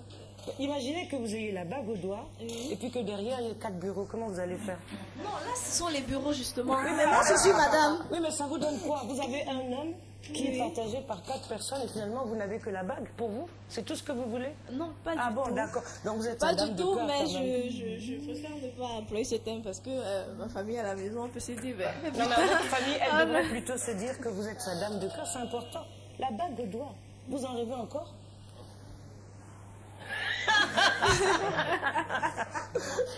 Question piège. Non, parce que je piège les jeunes filles, moi. Je piège que les garçons. Ok. Qu'est-ce qui vous a énervé ce soir? Les techniciens, ils sont morts de rire. Est-ce que je vois aussi? Ils rient à gorge déployée. Attendez, je vais les inviter sur le plateau la prochaine fois. Et vous aussi, vous allez bien rire d'eux. Hein, et vous aurez raison. Qu'est-ce qui vous a énervé? Qu'est-ce que vous faites, excusez-moi? Je suis étudiante. Et en quelle discipline? En marketing, commerce, vente, en licence professionnelle à l'université de Douala. À l'université de Douala, ben c'est bien, merci d'être là. Qu'est-ce qui vous énerve? Honnêtement, rien. Pour le moment, Juste, même l'histoire de la bague au doigt. Le petit incident? Oui, non, c'était amusant. Le petit incident de tout à l'heure. Le petit incident dont personne ne veut parler. Il y a eu une bouffée de chaleur, une montée de chaleur tout à l'heure. J'ai eu l'impression que la clim s'est d'abord été. Alors, ça m'a quand même un peu fait peur. J'ai failli me prendre la fuite. Moi, c'est en vous regardant que j'étais morte. Je me disais, peut-être qu'on va tous s'embraser. Et je pensais à mon pied cassé en me disant, tous vont se sauver. Ils vont me laisser là. Donc j'imaginais comment j'allais marcher. Je sais pas, j'étais morte de rire. Dans mon regard, on voit la trouille. Ah ouais. Ok, merci beaucoup d'avoir été là. Merci infiniment. Monsieur Kingwall, l'homme de cœur de l'autre. Qu'est-ce que vous êtes? Bon, alors vous, on sait qui vous êtes. Hein. Vous êtes dessinateur, scénariste, réalisateur, BDiste, totoïste, et j'en passe, c'est pas des meilleurs. Hein. Merci en tout cas d'avoir été là avec autant de spontanéité. Hein. Non, merci aussi. Merci de m'avoir aussi invité. Ah, ben dis donc, on va se dire merci comme Obama. Hein, en tout cas, si ça donne chez les chalets, ça va. C'est bien, je suis fier d'être là. J'étais fier. Et je suis toujours fier, je resterai fier. Jusqu'au bout. Oh, jusqu'au bout. Si vous aviez cramé. Non, juste peut-être la peur, mais bon, ça va, les techniciens ont pu arranger. Qu'est-ce qui vous a énervé, Mal? Qu'est-ce qui vous énerve en général? Oh, ce qui m'énerve, c'est juste de ne pas vivre peut-être comme je veux. Ah, d'accord. De ne pas vivre tous vos rêves, quoi. Oui, exactement. Non, mais ça viendra, vous avez quel âge? Oh, j'ai 30 ans. Mais ça va, il y a le temps. Moi, j'ai pas encore fini de vivre les miens. Hein. D'accord. Donc ne vous inquiétez pas. D'accord. Si vous n'avez pas fini de vivre les vôtres, ben, moi, j'arriverai. Non, c'est clair, vous ne pouvez qu'y arriver, puisque vous avez le coup de crayon, là. Si vous le dites. Merci d'avoir été là, merci infiniment. Alors, Bibi Benzo qui m'a civilisé sur son portrait, là. Attention, hein. Voilà ma sous-version allemande. Voilà ma sous-version Bibi Benzo. Et voilà ma sous-version Monsieur et Madame Ibiye Kalalo. Voilà. Il y a 3 versions de ma sous, choisissez. Alors ça c'est ma sous Almo. Voilà. Ma sous Bibi Benzo. Ma sous Ibiye Kalalo et Bemaba. Voilà les 3 massous. Bibi Benzo. Mais je vous rassure tout de suite, c'est pas la fumée de tout à l'heure qui m'énerve ce soir. C'est quoi là? Non, je me suis pas rien fait l'éventualité. Donc voilà. j'étais prêt à vous et à nous affilié à la Usain Bolt. Et lui, il était en position prête à démarrer. Ouais. Qu'est-ce qui vous énerve? C'est votre éloquence, vous êtes très éloquente. Ça vous énerve, hein? Ah oui. Il y a plein d'hommes que ça énerve, hein? Tant pis pour eux. Sinon, qu'est-ce qui vous énerve dans la vie? Bon, on va dire que pas beaucoup de choses, mais si je pourrais profiter de cette question-là pour parler un peu du mal-être de la bande dessinée. Je pense qu'il y a beaucoup de choses à faire pour la bande dessinée. Pour la BD? Oui, pour la bande dessinée camerounaise. Qu'est-ce qu'il faudrait faire d'après vous? Je pense déjà qu'il y a un problème de volonté politique. C'est-à-dire, je pense que sur... Vous savez que vous n'avez pas beaucoup de temps, hein? Oui. Et que Etoudi nous écoute, donc faites attention. Hein? On nous écoute à Etoudi. Hein? Bon, en même temps, c'est une réalité. La culture camerounaise connaît quand même quelques soucis, particulièrement la bande dessinée. Et ce que nous souhaiterions... Donc, sauver la bande dessinée, sauver la bande dessinée, sauver... Bon, nous n'avons pas encore envisagé, nous n'avons pas envisagé de faire la rue, rassurez-vous. Ça marche. Mais voilà, on aimerait quand même que cet outil de communication qui, dans notre contexte, d'analphabétisation poussée en Afrique, devrait pouvoir jouer un rôle super important. Je pense qu'il y a matière un peu à travailler. En bref, ça vous énerve que la bande dessinée soit peu connue, quoi. Soit peu connue, soit pas soutenue du tout. Vous pouvez dire ça en très peu de mots, hein, ça va. Voilà. Donc vous dites à Amatoutou. Bon, on vous reproche déjà beaucoup de choses, Madame la Ministre. Donc voilà la bande dessinée d'Almo. Je ne veux plus savoir qu'elle est clandestine. Voici Bibi Benzo. Je ne veux plus savoir qu'il est dans le maquis ni un exilé. Voilà King Van Miller. Je ne veux plus entendre la prochaine fois qu'il se plaint, s'il vous plaît. Parce que sinon vous allez casser ma soupe. Donc je ne veux plus d'histoire. Merci. Donc, voilà. Vous aviez un mot à dire? En fait, je ne me suis pas présenté finalement. Bibi Benzo. Bon. Bibi Benzo, de mon véritable nom, je m'appelle Jacques Claver Biba. Je suis Jacques Claver Biba. Jacques Claver. Jacques Claver Biba. Ah oui. D'accord. Ouais, je suis juriste de formation, contrairement à ce que l'on peut croire.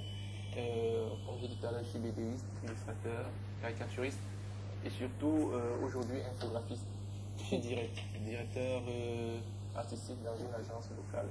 Elle s'appelle comment? Non, vous avez le droit, c'est pas un problème. MWDDB. MWDDB. Ah, avec Marème?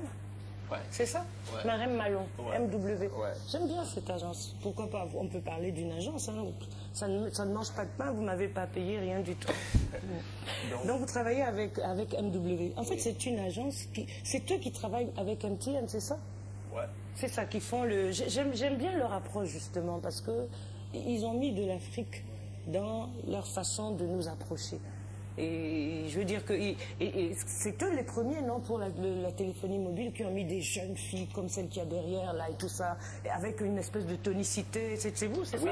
C'est MW? Oui, justement, et tout simplement parce que MTN est d'abord africain, contrairement Mais c'est intéressant, justement, comme approche, comme quoi, vous voyez que quand il y a des gens qui ont la volonté eux-mêmes, sans attendre les politiques, ils imposent des images.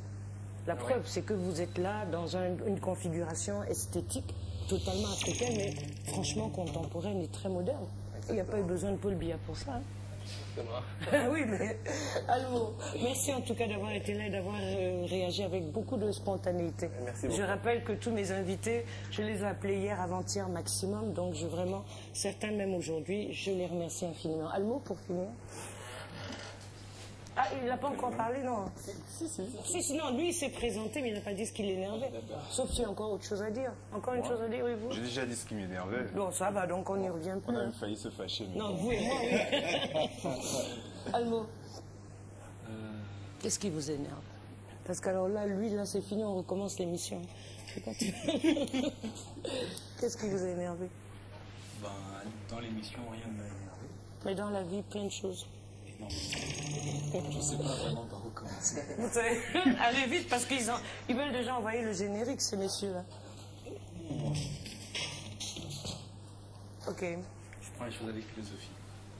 Vous prenez les choses avec philosophie. Bon, moi aussi, je les prends avec philosophie. Bon, ben voilà, écoutez, hein, la technique me fait... terminé, c'est fini. Bon, c'est fini pour cette édition du soir.